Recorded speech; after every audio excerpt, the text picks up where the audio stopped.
Ngayon, INC. Hindi po. Hindi po kami anim dun eh, maling aral po yun.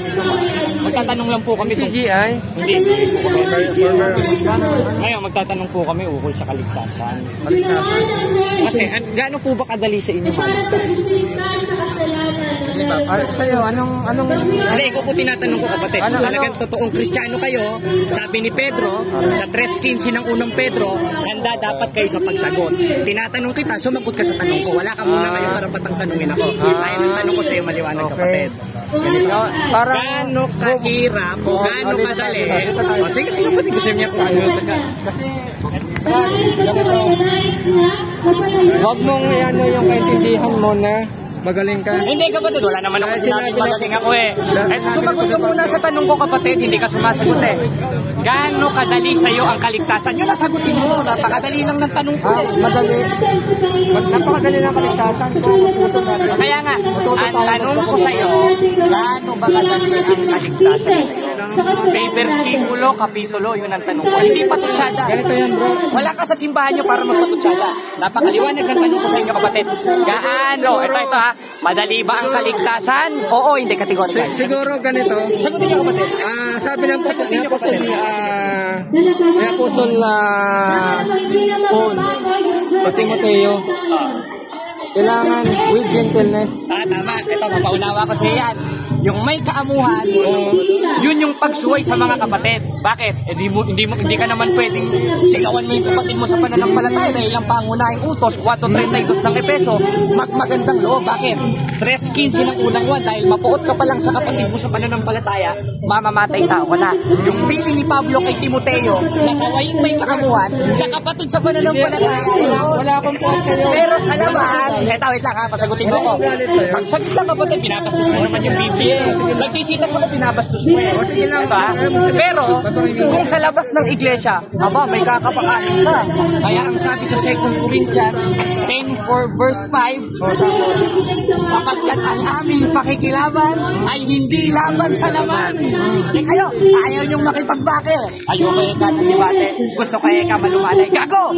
Bakit? 16:18 ng Roma, sapagkat ang mga gayon ay hindi naglilingkod sa Panginoon, kundi sa kanilang sariling tiyan. Paano? Sa pamamagitan ng kanilang mabuting pananalita, gaya nyo. At mainam na talumpati, gaya nyo. Dinadamay niyo si Pablo sa kalokohan nyo, na hindi nyo naiintindihan ang konteksto ni Pablo. Kaya ang tanong ko sa iyo, maliwanag kapatid. Naintindihan mo na yung sinasabi mo? Naiintindihan ko, kaya ako nga sinasabi eh. Bakit? 2:13 ng Pilipos, sapagkat Diyos ang gumagawa. Kaya pag kinontra mo to, itinis mo to, Diyos ang makakalaban mo. Talaga bang naiintindihan mo? Ano kapatid? Hindi ako galit. Hindi rin ako galit kapatid. Kasi bigla ka na lang nag-ano sa akin na ganito na. So, ano pang gusto mong palabasin na? Papalabasin ko yung akal. Dahil naniniwala ako na niloloko nyo yung mga kababayan ko dito sa Biblia. Niloloko nyo kapatid. Hindi naman ako papayag.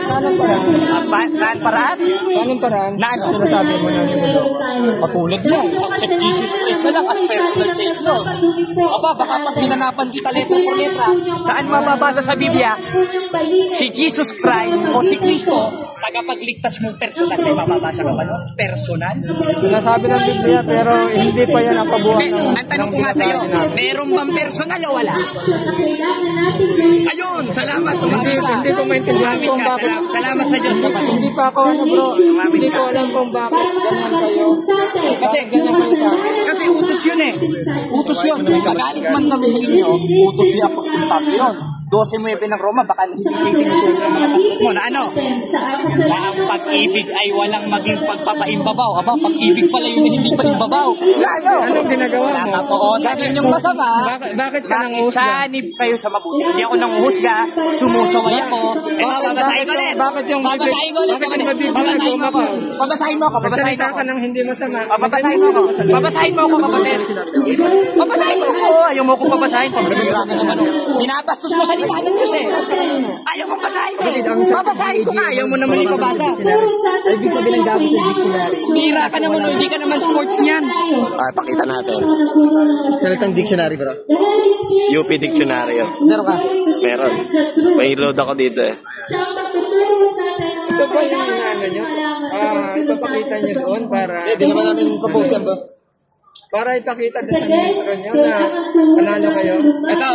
Ito sabi ni Apostol Pablo, 1.13 ng Tito, ang patotoong ito'y tunay, dahil dito, sawayin mong may kabagsikan sila. Hindi ako humahatol, sumasaway ako. Bakit?